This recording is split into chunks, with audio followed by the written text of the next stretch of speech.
Look, a very good morning to you all, and you're welcome to today's Signpost webinar. My name is Mark Gibson. I'm manager of the Teagasc ConnectEd program. I hope you're keeping safe and well wherever you are joining us from today. Today, we continue to look at water quality, but from a slightly different perspective. Today, we're going to be looking at the role of pesticides in water quality and how they behave within the landscape. So to speak about this, I'm delighted to be joined by Professor Phil Jordan from University of Ulster. Good morning, Phil. How are you today? Very well, thank you. Great, great. And we're also joined by Pat Murphy, who's head of the Teagasc Environment Knowledge Transfer Program. Pat, good morning to you. Good morning. Good morning. So, Phil, before we start your presentation, maybe you could just give us a little bit of background to the work that you're doing, and you're very familiar with the work we're doing on the agricultural catchments program as well. Of course, you spent some time working on that program. But yeah, just if you could give us an overview of your. Sure. Yeah.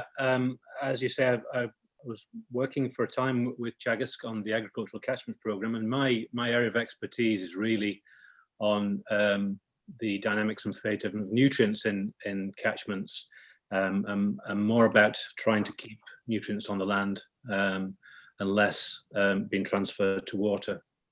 And I guess this new project, funded by the European Union through the Interreg program, is about water quality in general, but the role of colour, sediment, and also pesticides in our drinking water supplies, or trying to avoid excessive treatment of our source water. So I'm working with multiple partners, which I can introduce at the beginning of the presentation. Very good, great. Okay, well, look, if I could ask you to share your screen with us, and we'll get on with the presentation. And just to remind everybody that you can send your questions to us using the Q&A tab at the bottom of your screen, and we'd be happy to put those questions to Phil at the end of his presentation. So we'll hand over to Phil. Yes, your screen is coming up there.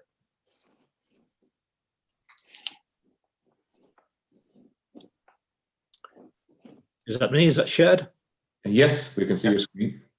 Okay, I'll make a start. So the title of this short presentation is about MCPA herbicide, the new insights. So this is new data, and this is catchment scale research, specifically in the northwest. So that's County Donegal and Tyrone.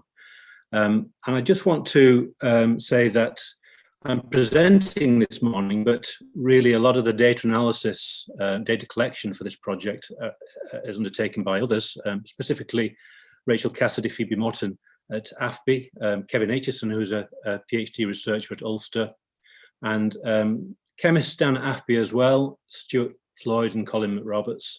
Myself and Donica are our institution lead partners in this particular project, Source to Tap. And Source to Tap is funded by Interreg, and there's a disclaimer at the bottom there from the European Commission. But on the next slide, just logos from our wider project partners. This is a very large-scale project, cross-border project, taking place mostly in the Derg catchment in the northwest, but also in the Erne catchment as well.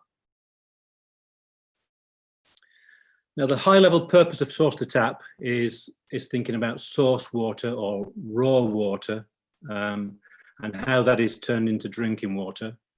There's a website there to have a look at, and there's also at the bottom a video that you can look at as well. You can get the link from the PDF of these slides. And the high-level issues that might be impacting our source water as it's turned into drinking water in these areas are things like colour from peat, sediment from erosion, and also pesticides. And the purpose of Source to Tap really is to understand these things, but also to demonstrate mitigation and to provide an education package as well. And today, really what I'm going to concentrate on, as the title suggests, is the pesticide element here. That's the herbicide MCPA, and how we can add to the understanding of that pesticide as it moves from land to water. So MCPA is a herbicide, 2-methyl-4 chlorophenoxyacetic acid. That's a very long word at this time of day, and I'm not going to say it again. It's a selective herbicide. It's used to control rush on grasslands and other broadleaf weeds. It's used for the establishment and maintenance of improved grassland. And it's applied by broadcast spraying. It's selective in that it just kills the things that the farmers want to be rid of, so it doesn't affect the grass. The problem is that MCPA herbicide, once it's been applied and it's doing its job, it's also highly mobile. It moves from the soil to water after rainfall. And trends in source water or raw water in both Northern Ireland and the Republic of Ireland show that over several years, either the mean raw water concentration has increased or the number of raw water failures has increased over time. And you can see here, these data between 2004 and 2016, and generally there's a trend of either an increasing raw water concentration of MCPA or an increase in the number of failures of MCPA in raw water. Now this is important because MCPA accounts for the majority of pesticide exceedances in source water supplies. So of all the pesticides that we might find in our source waters, MCPA accounts for most of it. And I think the most recent data I saw online was for over 60% of all pesticides was MCPA as found in our source water. And this is a focus of much research across the island of Ireland. Source to Tap is one project that looks not exclusively at MCPA, but includes MCPA in its project remit. But there are lots of other projects as well, mostly European Union funded, and I'm sure I've missed some out here. But two of these are funded by Interreg and two by Horizon 2020. And the Pestman project, I think, is the most recent one, with Teagasc, NUIG and University College Cork. So what's the problem? Well, in treated drinking water, the water that comes out of our taps, the regulated standards are for tiny amounts. We don't want any of this stuff in our drinking water really at all. And the maximum thresholds that are regulated for a single pesticide is 0.1 micrograms per litre. So it's a very tiny amount. And for the sum of all pesticides, 0.5 micrograms per litre. Now, I just want to put that into perspective because it's difficult to get your head around these tiny amounts. A microgram per litre is a microgram is a billionth of a gram. And what that means is that if we took a container of MCPA and just took 2 drops out of that, 2 raindrop-sized drops, and diluted that down into an Olympic-sized swimming pool, that would reach the threshold for a single pesticide. That's 0.1 micrograms per litre. So that's about 0.03 grams of MCPA salt into 2,500,000 litres of water. So that's why this is an issue.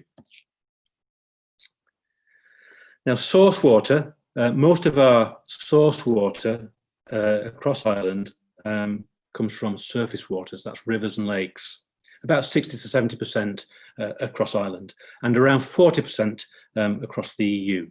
So surface waters are important source water supplies. And there is a complex process of treatment of raw water into drinking water. And here's the River Derg as an example in the northwest, supplying water to Strabane. Now, this is a complex process. It's like a big chemistry set that clarifies the water and finally takes out the pesticides through carbon filtering and storage and then onto distribution. And they do a great job at maintaining these standards and distributing clean water into our homes. Now, what do we know about MCPA? We know that it doesn't hang around in the soil. It degrades in sunlight and oxygen-rich environments. It's got something called a high groundwater ubiquity score, and you can Google those terms. It just means that it leaches to groundwater if the soil and the geology enable it to. It's also susceptible to surface runoff once applied and it rains. These are called incidental losses. So if there's an application and a rainfall following the application, then there's an incidental loss. So I guess as a scientist, we want to know what we don't know about MCPA. What are the things we don't know about MCPA? And we do this through review. We look at all the parts of the process from land to water where MCPA can be found, and we do a critical review. And this has been done already, and I've given a web link there with full access, open access to this review of the pesticide. And I might have to also mention Teagasc staff here, Chris Fennell and Owen Fenton and Perrett Melander, who helped us with this review as part of the Water Protect project. And there's also a science bulletin, a shortened version of this, with a website there to have a look at. Now, the framework for the review is just based on a pollution transfer continuum, so source, mobilization, pathways, delivery, and impact. So that's the route that MCPA and other pollutants might take from the land to water and where impact might occur. And the things we found that we didn't know were things like whether we can have alternative uses of MCPA. This is the research that we said was required, identifying knowledge gaps. The land use controls, how MCPA is mobilized, how MCPA persists in different water pathways, whether that's a surface pathway where water runs across the surface of the ground laterally, or whether it leaches down into deeper groundwater. And delivery, you know, we looked at the way that data is collected from MCPA in rivers and questioned whether a high resolution data would help with risk assessments. Now, the impact, we looked specifically at toxicology and ecotoxicology, and these things called synergistic effects. And there's a lot of research coming out from various parts of the world that suggests that pesticides in particular might, their toxicity might be increased if they're combined with other pollutants. So their toxicity becomes greater than the sum of their parts. So that's something to keep an eye on in terms of research for the future. Now I'm going to take you to a map and take you through the map very carefully here on the study area that's part of this work. And in the inset map in the bottom right, you can see that in the grey area is the Derg river catchment, about 384 square kilometres, and that runs into the Stroul and into the Foyle system and into the North Atlantic. We also study at the same time a catchment just to the north, that's the Finn catchment, to get an indication of well, just to duplicate the effort in data capture. Now the Derg catchment, to take you to the larger map here, the river flows from west to east, so left to right on the screen there. There's the downstream exit to Castlederg, sorry, to the Stroul. It rises in the Blue Stack Mountains at this end of the catchment in two major tributaries, one starting in Loch Mawn, which itself is a source water supply for Ballybofey and Stranraer, and the tributary Mombeg in the north here, round down to this D8 point, and another tributary from Loch Derg in the south, running in this direction to D7, where there's a confluence of the two major tributaries, and on it goes through Castlederg and beyond. Now, also on this map are these purple dots, and we've labeled them from LM, D1, all the way down to D10.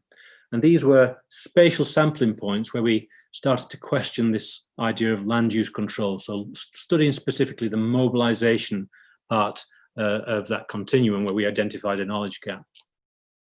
So each sample point was visited weekly between March and June 1 year. So the start of the spraying season into the spraying season. And we took a water sample from each point, and the analysis is very complicated, liquid chromatography analysis down in AFBI, and that was done on a weekly basis. And then we looked at all the data for each location after we'd quality controlled and managed all the data. Now, just to take you back to this map here, I just want to orientate you on this map to D8 and D7, and also this area here to the left, the Blue Stack Mountain higher elevation. So the next photographs show typical kind of rough grazing area in the upper reaches of the catchment, and it's also forested. And then when we come down to the main picture here, you can see right in the background the Blue Stack Mountains on the horizon to the west, and then two tributaries, the Mornbeg coming down this direction to the confluence, and the Derg coming down this direction to the confluence, and the Derg River carrying on. And just to orientate you again, the two sample points there are the two major bridges crossing those tributaries, and these were visited weekly along with the other sample points. Now, this is a complex set of data, and just to take you through that, on the x-axis are the sample points that were on the previous maps. So LM at Lochmorn all the way down to D10, just east of Castlederg. So generally going from upstream to downstream. And on the y-axis is MCPA concentration. And these numbers go up in an order of magnitude of, so they're multiplied by 10 each time, just so we can see the data on one chart. And the legend on the right-hand side shows the occasion that the sampling took place, and a colour assigned to each sampling occasion between March and June. And just to take a couple of examples here, the LM data, you can see that the concentrations changed throughout the season. And the same with D10 on the right-hand side, the concentrations changed throughout the season. And just to put these two dots on there to indicate that there's an average concentration there along the during the period. That's a median concentration, or it's another average. And also to point out, and I'll come back to those averages and why they're important, and also to point out is there seems to be a demarcation between concentrations above this dashed line, which is the threshold for a single pesticide, if you remember, 0.1 micrograms per litre. So there seems to be a lot of samples above that dashed line, downstream or in between D3 and D4. So the area between D3 and D4 seems to be where we get a higher preponderance of higher concentrations.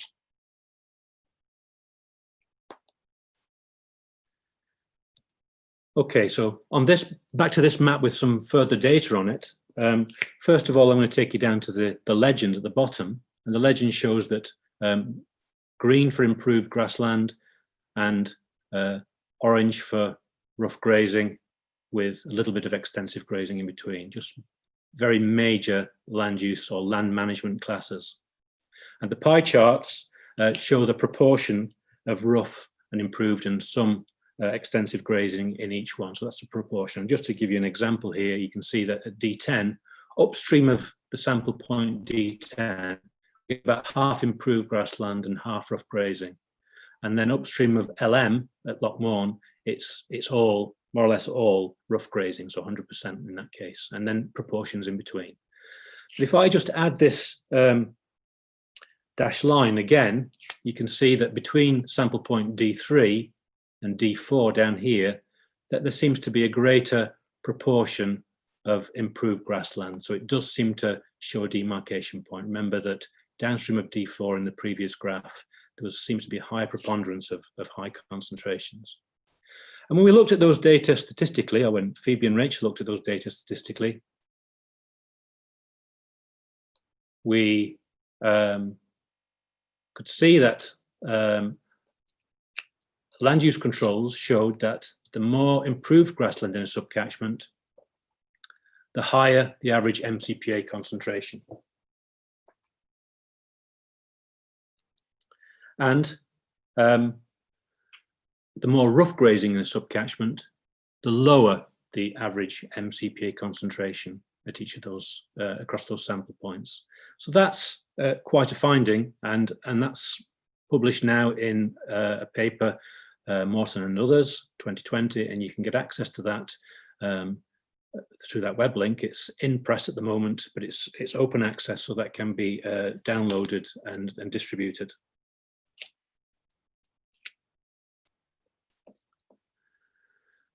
Now, I'm going to change the theme here between land use controls and this idea of whether high resolution data can be used for pathways and risk assessment. And just to orientate you again on the River Derg, there's an abstraction point. And at that point, we measured in the river MCPA concentration and river flow, so the flow of the river. When we multiply those two parameters together, we can get MCPA load when the two measurements, concentration and flow, coincide. Now, to understand the scale of an issue, we measure it. That's a really good principle. And we did this measuring during a spraying season. So if I take you to the x-axis on this chart, it starts on the 1st of April and ends at the end of October last year. And so that's 7 months. And on the y-axis, you can see river flow, and this is in cubic meters per second, that's the unit. And these are very high flow rates. So 200 cubic meters per second is over 200 tons per second on these high flows. And on the other y-axis here, we've got MCPA concentration. So the data show that the MCPA concentration is mostly below that bottom dashed line, which is the 0.1 standard for a single pesticide. And up here, look, the dashed line is the 0.5 threshold for all pesticides. So there are some points above the lines, but there's a lot below the 0.1 line. So that looks quite good.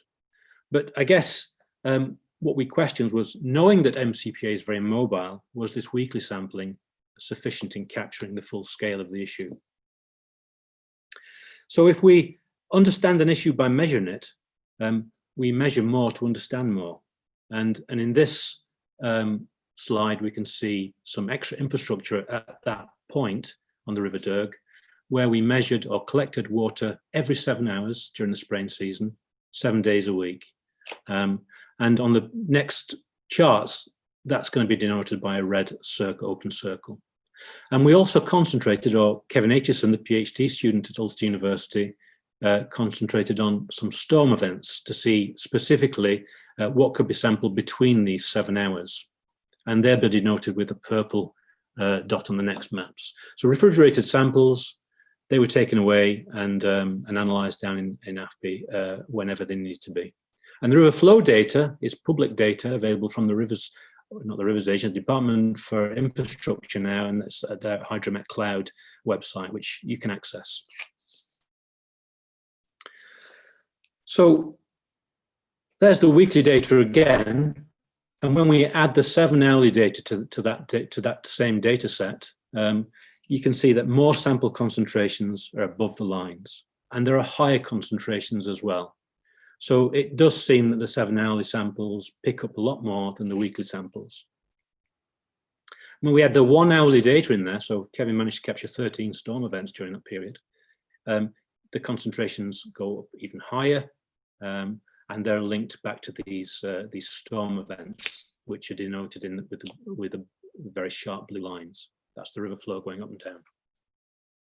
So higher concentrations, and more frequently above the dashed lines, the threshold lines.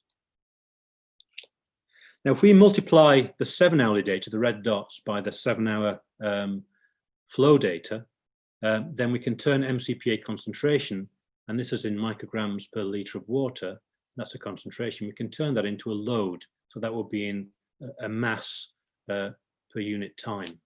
And that's what we've done on this next chart here, look. So there's MCPA load. That's milligrams per second as measured every 7 hours. Now we can do two things with these data. We can add all that up and look at the total load of MCPA as it's transferred down through the river, and that's a real eye-opener. But we can also study the patterns of these loadographs, let's call them, and the shape of the loadograph to determine pathways. And that's what we did. And that's with Per-Erik Melander at Teagasc working with Kevin Aitchison at Ulster University. So if we add all those MCPA loads up across the 7-month period, you can see that it comes in fits and starts. There's a big jump there in load and a more stable period here and so on. Till the end of that 7-month period, we end up with 85 kilograms of MCPA coming down through past that river system, through that river system.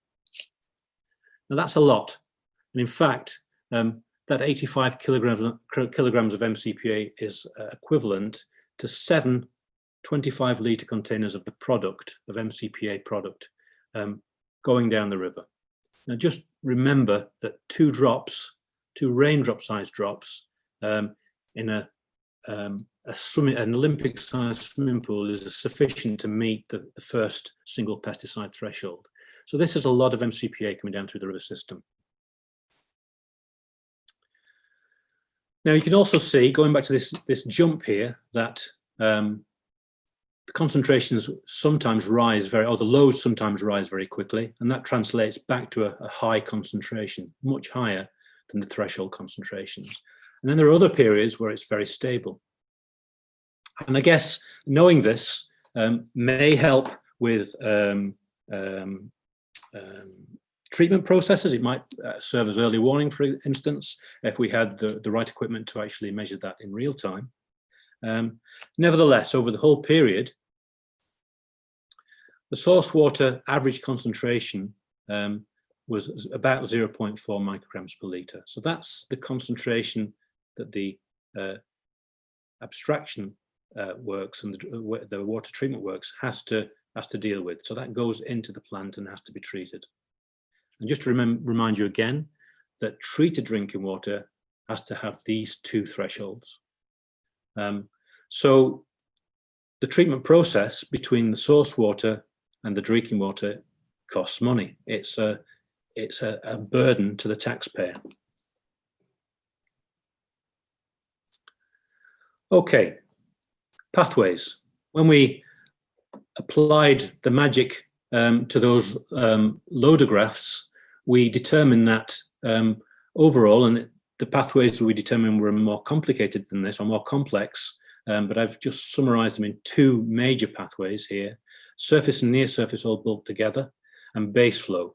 So surface and near surface pathways accounted for around about 87% of the load of MCPA, with about 13% in the base flow. And what that means is the scale of the issue is that most of it, 87%, is through incidental losses. That's MCPA that's been applied and then lost following a rainfall event prior to it degrading to another product or disappearing altogether in the soil. And the remaining is legacy MCPA, the stuff that just hasn't degraded and it's found its way down into groundwater and is slowly leached down and leaked away into base flows. So that gives us an idea of where the mitigation needs to be prioritized. It's in these near surface areas to avoid that incidental transfer. Okay, so I'm on my last slide now, and I guess I want to finish off by just saying that on 2 sides here, agri-food, the production of food, or food security, however you want to put it, and drinking water are both extremely important to society.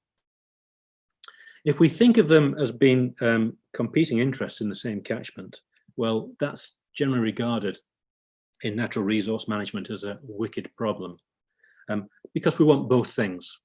We really want both things. We want food production, we want drinking water supply.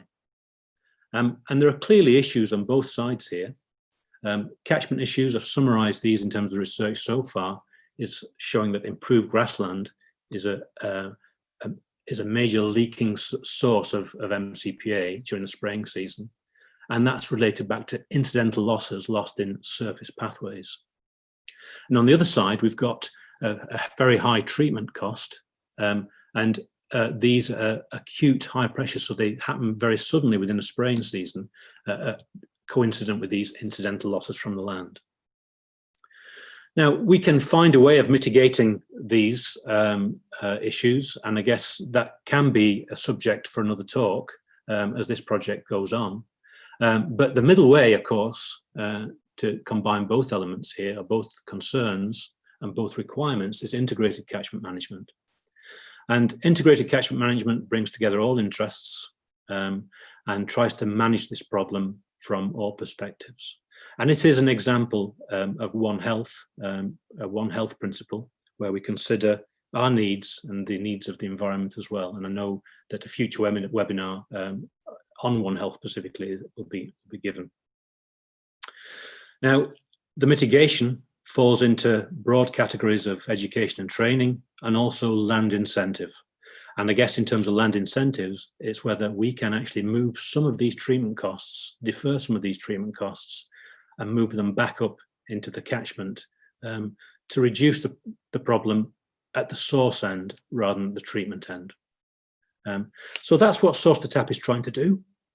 There is an education, training and land incentive scheme in place in the Derg catchment, and we hope to report back on that in the future. And Pat, Mark, that's the end of my talk. Great, Phil. Thank you very much for that. And thank you for talking us through those graphs in a stepwise fashion, because there was some complicated information that you were presenting. Now you can just, if you could stop sharing your screen there, Phil, and you could turn on your video again for us. Yeah, I was just looking at the graph there that you were showing in relation to the loader graph you talked about, the cumulative detection of MCPA in the catchment. I'm just wondering that spike around June, is it possible that was linked to low rainfall, and that you're actually getting a higher concentration because the river levels were quite low? No, Mark, I think you control over my video at the moment. I can't. Okay. Yep, I'll switch that back on for you there.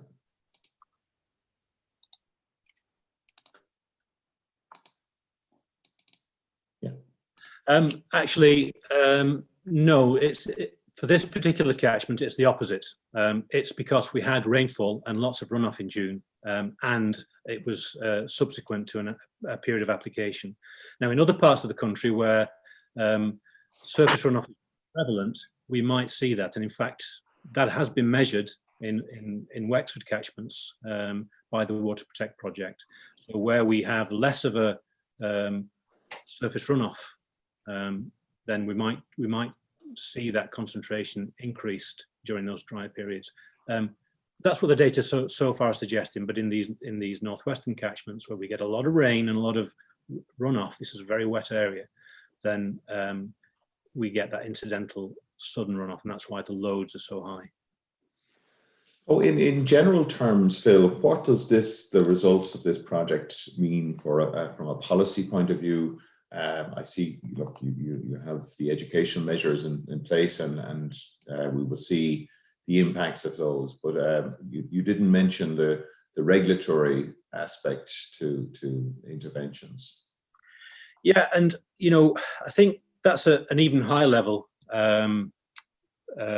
conversation about the use of these pesticides in these sensitive areas anyway, and I think that's a conversation that we should have, but I think it's one for the future. I think we need to know more about it. I think the purpose of my presentation today was just to add that extra dimension of understanding through what the data is showing. So this is data driven. There isn't a single country in the world that's measured MCPA concentration at the resolution we have, and this is an investment through this Interreg funding, and the reason for that is that the analysis is expensive. So we know more by measuring more, and then hopefully we can make more informed decisions based on those data. But it is a conversation to be had down the road on that very high level policy implications. What we'd like to do is reduce that prevalence or that incidence of MCPA through the actions we're taking in those catchments, which is alternative ways of handling, education, training, and other incentives in the first instance. We just have a question here, Phil, from one of the viewers asking, are there other pesticides than MCPA on the radar for the Source Tap project? Well, are you looking at other? We do. When we look at MCPA, we look at all acid herbicides. So there's a suite of herbicides that are measured at the same time. But they're there in trace. If MCPA is small but above the thresholds, the other ones are well below the thresholds. There's certain occasions where we do get a spiking in other acid herbicides, but MCPA by far is the one that's leaving the land in great quantity. Mm-hmm. And just a clarification more than anything else, Phil, in relation to your definition of rough grazing and extensive grazing, how did you determine that? So these are broad land use classes, and I understand there'll be some kind of merging of definitions, but these are from the standard maps that we use to define land use, and I guess there is a bit of a grey area between what is rough and extensive, what is extensive, what is improved, but the difference between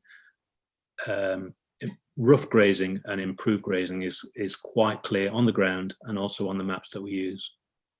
Okay, and is that a land use map that's available in the north? This is the Corrine maps. Oh, I see. Yes. So these are satellite imagery. Yeah. Okay. Very good. Okay. Pat, lots of plenty of questions coming in across the spectrum of the presentation. One from Cecil Alexander. Have we got it wrong in setting the bar too high for the concentration of MCPA in water? Okay, so I guess the question is related to the tiny amounts. The standard for a single pesticide is 0.1, and I guess these standards are based on extensive research on toxicology, and they always err on the side of caution. And I guess all I can say is I wouldn't be the first in the line to be a guinea pig in trying to set new standards for these. They're there for a specific reason, and it's to protect human health. And when human health is concerned, then there's always a big margin of caution put on those concentrations. There's a question there in relation to degradation, and how long does it take for degradation to occur of MCPA? And I suppose the corollary of that is under what conditions then, and what's the variability under different conditions? MCPA degrades in oxygen-rich and in sunlight to a half-life of about 12 to 14 days. So that's on the label. In reality, when we get into anoxic environments or oxygen-poor environments, such as deep soil or sediments, bottom of lakes, and groundwater, then that slows right down. And I guess that's why we're seeing that persistence in the base flows in the rivers, is that that degradation hasn't fully occurred. So we have to again think about degradation rates that are published in terms of laboratory studies that are in ideal kind of laboratory circumstances or plot scale studies. The reality is when we're into our catchments, different soil types, different geologies, different rainfalls, then that degradation can speed up, but it can also really slow down. The question there asking or commenting maybe that the information about MCPA looks to mirror very much the behavior of phosphorus loss. Yeah, it does. And I guess what happens with the difference is that the phosphorus can be incidental, but there's a large amount of that transfer is legacy. So it's phosphorus that's built up in the soil and then can become available as well to run off. Whereas with MCPA, that legacy is reduced because of the degradation of it and because of its roots down into groundwater. So it's mostly incidental. But in terms of the mobility, I mean, it's the reason we chose the transfer continuum approach to do the review, is that there is some parallels there with phosphorus. A question from the graph you showed at the very beginning in the time series. What was it about 2015 that caused so much problems? Yeah. That's a good question. We'll have to go back and look at the data. Yeah, I don't know. Right. Okay. There's a question here in relation to the time frame for incidental losses. Is there a time frame, or in other words, how long after application before it is considered a legacy and coming from base flow? Yeah, and that's a good question as well. And I guess it rains a lot, and in the northwest, it's a lot higher than where we are at the moment. So, we get about 900 millimeters here on the north coast, and you get about 900 millimeters per year in Wexford, southeast. But over in the Derg, their average rainfall is 1,700 millimeters. So the amount of rain and the frequency of rainfall is high. And so the chances of rainfall not occurring between application and degradation is diminished. So that's the problem, is that that's an environment where runoff is fast and rainfall is high, and that degradation is not occurring. I guess that rainfall immediately following application is going to be extremely high, but we've got this window of degradation. You know, how many times can we think of where we have 12 to 14 days without rainfall at that time of year? So we do get those spring showers and we get heavy rainfalls in the summer. So this work is obviously going to have a huge bearing on the types of measures that farmers undertake to reduce the losses of MCPA from the catchments. So, I mean, are there any indications yet as to which mitigation measures have the most impact, or is that too early to say at this stage? It is too early to say. We have to get a longer data set, and we're hoping to collect those data in the future. And the farmers in this project are working very hard with our farm advisors, and we know that really does work. That one-to-one ASAP type advice network does work, and we've got advisors working with Irish Water and with the Rivers Trust on a one-to-one basis. And we have a series of mitigation measures linked from handling to application, and hopefully that can show us some kind of change in the future as those data come in. Your presentation stirred a lot of interest, Phil. We've been inundated with questions here, so pass. You can. Yeah, so I suppose what a question there. What sort of MCPA levels are seen in lakes, and how long can there remain a problem in those lakes? Yeah, I don't have data on lakes to hand. I know we do see, and there are workers with Irish Water have collected those data, and I know that Northern Ireland Water have some of those data as well. Now, with MCPA, the legacies can be related to the MCPA in the sediments. As MCPA reaches sediments before it degrades, it's straight away in an anoxic environment. There's a low oxygen level in lake sediments.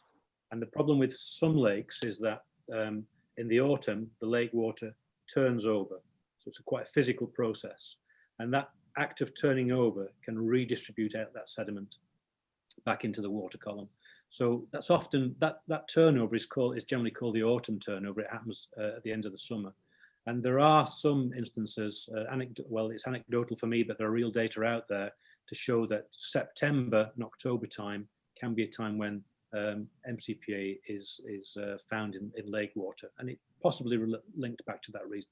Clearly, there might be some applications as well at that time of year, but autumn overturn in lakes can bring MCPA back up.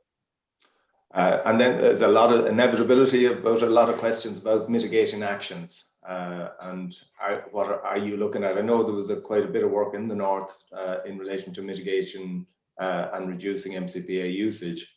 What kind of levels of success have they had? Yeah, so Northern Ireland Water have trialled different mitigation measures in smaller source water catchments and had some success, in fact, at the scale of about 5 square kilometres, and hence the reason for rolling this out, maybe 400 square kilometres. And the types of mitigation used, range from better handling and storage and cleanup operations. That's fundamental. I mean, that's within the remit of all farmers is better handling, cleanup, ensuring that tiny amounts can't get into the nearest ditch or watercourse or be available to run off. But also alternative ways of application might be things like weed wiping, for instance, rather than broad application. Not weed wiping with MCPA, but weed wiping with other products. Now they're still using a pesticide, but it's in a more selective application rather than a selective targeting, if you like. So different products, different application methods. That's some of the main mitigation methods alongside better handling and storage. And I suppose a question leading on from that, should MCPA only be applied by fully trained professionals and people specialising in it? Well, I know Teagasc have training, I suppose, operations for MCPA use, and nobody should be using pesticides without proper training anyway. Mm-hmm. I think you said you had a couple of catchments that you were looking at. Is there consistency between the findings across the catchments that you've looked at, and is it, I suppose, linked with other work maybe as well? Okay, so we're looking at the Finn catchment at the same time, which is more or less the same, slightly bigger catchment just to the north, and that runs through Ballybofey and joins the Foyle a bit further down. And we're measuring more or less at the same resolution in that catchment, just to see whether that the Derg is not showing its patterns in isolation. And in fact, the Finn is showing exactly the same patterns over the year because they're very close to one another. The hydrology is more or less the same when we look at the hydrology over about 30 years. And the MCPA patterns and loads, the concentration patterns and loads, more or less follow the same pattern. There are some differences. And again, we've clearly more than the 7 months of data presented here, and we need to sit down and look at those data in their entirety once the data set's complete. A question here, do you have any approximation of how much MCPA in total was used in the catchment? So you have a figure for how much was coming out in the water, but I suppose what proportion of what was used? Yes, I don't have that, and that's a really good question. And those data are always difficult to find. We'll try our best to find them, but it's always a difficult one to find. So no, I don't have that data to hand.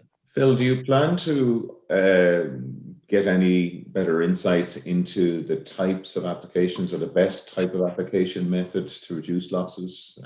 For example, the weed licker or wiper or spot spraying? That's good research, and that's research that needs to be done.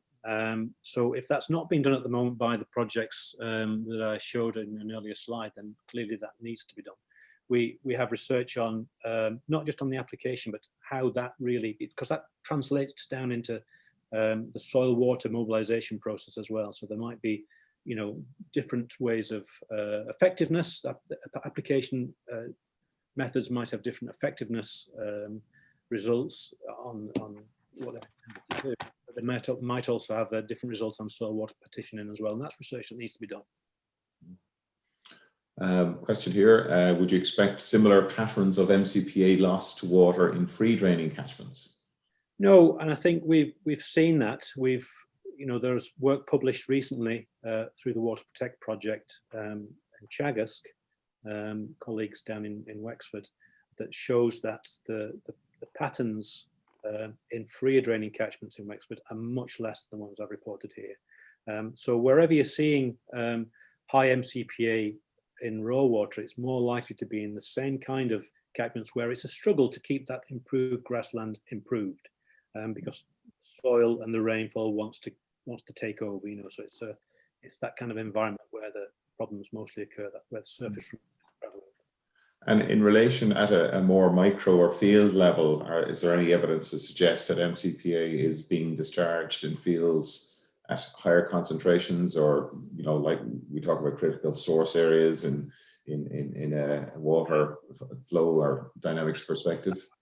It's ongoing. It's certainly ongoing. There is room for further research, but some research within Source to Tap is looking at that at the Hillsborough plots by AFBI. So there's a series of hill slope plots where MCPA has been applied, and we're looking at that plot scale in terms of that surface and subsurface runoff. I have no data to show you on that. That's operated by AFBI, but that'll be coming out in the future as well. That's work that's underway. I suppose a fairly blunt question here. Do you have any idea if the current and hopefully improved practices that have been put in place over the last number of years are still resulting in losses? And if that is the case, should the use of MCPA, should there be consideration of discontinuing its use? Yeah, watch this space. I guess that's one of the high level things we're trying to find out in Source to Tap is at the first stage engaging with farming community and trying to find a way of reducing that loss from land to water through better incentivized practices. Okay, I think we're getting through a lot of questions.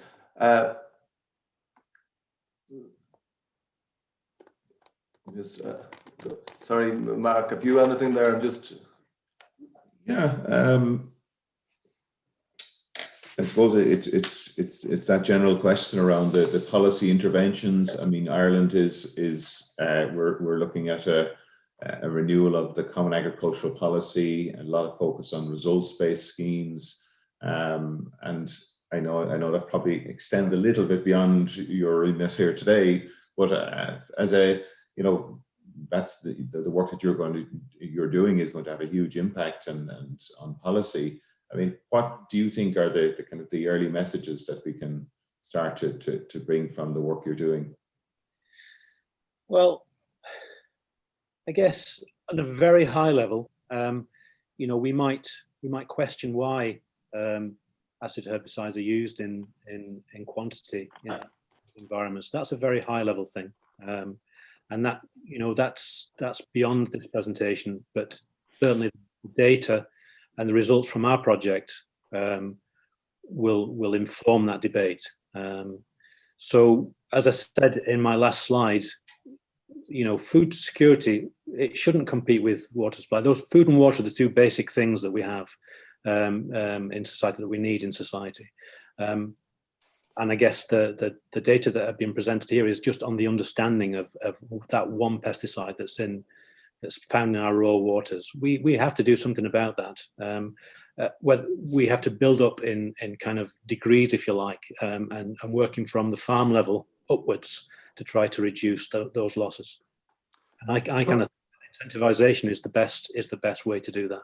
A couple of questions about the non-agricultural use, both domestic and maybe councils, etc., using MCPA. Is that seen as an issue, or is it predominantly agriculture? Well, it's clear. It's clearly an issue because there is such small amounts can cause the thresholds to be breached. So it is, and everybody owns this problem who uses MCPA. It's just that the number of parks, I suppose, and places where councils apply will be less than the number of places where improved pasture needs to be maintained. I suppose a question there in relation to the scale of the cost that is being incurred in terms of removal by councils, and I suppose looking at the kind of the equivalence of the potential cost of actually taking it out as a tool for farmers. Is there a balancing act there between the two? Yeah, I'm not too clear what the question was there, Pat. I suppose asking the question, the cost associated, if there's a very significant cost associated with removal of it, are we better to look at the not having it there in the first place as a preferred option? Okay, so yeah, that is a good question, and part of source to tap is to specifically look at the economics of that. So is it? I mean, we would suggest that we're better to spend the money in the catchment to reduce the sources than at the treatment plant.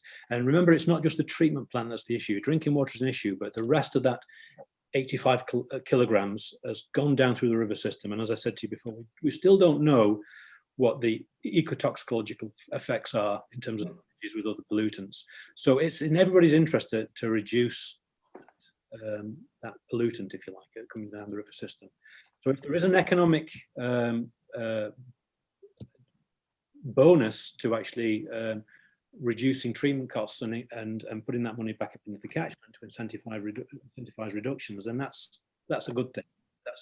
That's good for all the actors that deal with freshwater resources. Question here in terms of degradation products from MCPA. Do they pose any risk, or is it something that has been looked at? Yeah, they do. Some of the degradation products can have the same toxicological effects as a primary product. I haven't got that information in front of me here, but it doesn't just degrade to nothing in the first instance. It degrades to other products before it finally degrades to nothing. And again, that's in the ideal environment. We've just concentrated on MCPA here because it's found in raw water failures and as an increasing trend. So it's just the MCPA we've concentrated on, not the products. Okay, Mark, have you anything there? Yeah, I mean, I think we have captured most of the questions here. Again, there have been a few questions in terms of the impact of MCPA, Phil, on human health, but also on animal health. Can you talk us through that a little bit? A massive amount of information clearly on all pesticides, and there's the paper that I showed, the review paper that where I gave the screenshot. Click on the link, and there's a summary, a very digestible summary of all the toxicological effects of MCPA in the human and animal and plant and so on environment. So it's a good read in that regard if you're interested in the toxicology and the ecotoxicology. Okay. Just going back to the degradation, and I suppose there's a question there in relation to the time period before rain, because it looks as if we get dry conditions, dry soil, we will get a degree of degradation. Have you any information on the kind of length of time before a potential rainfall event that gets us over that predominantly over that risk of it going into a wet environment and staying there until it's ready to be mobilized?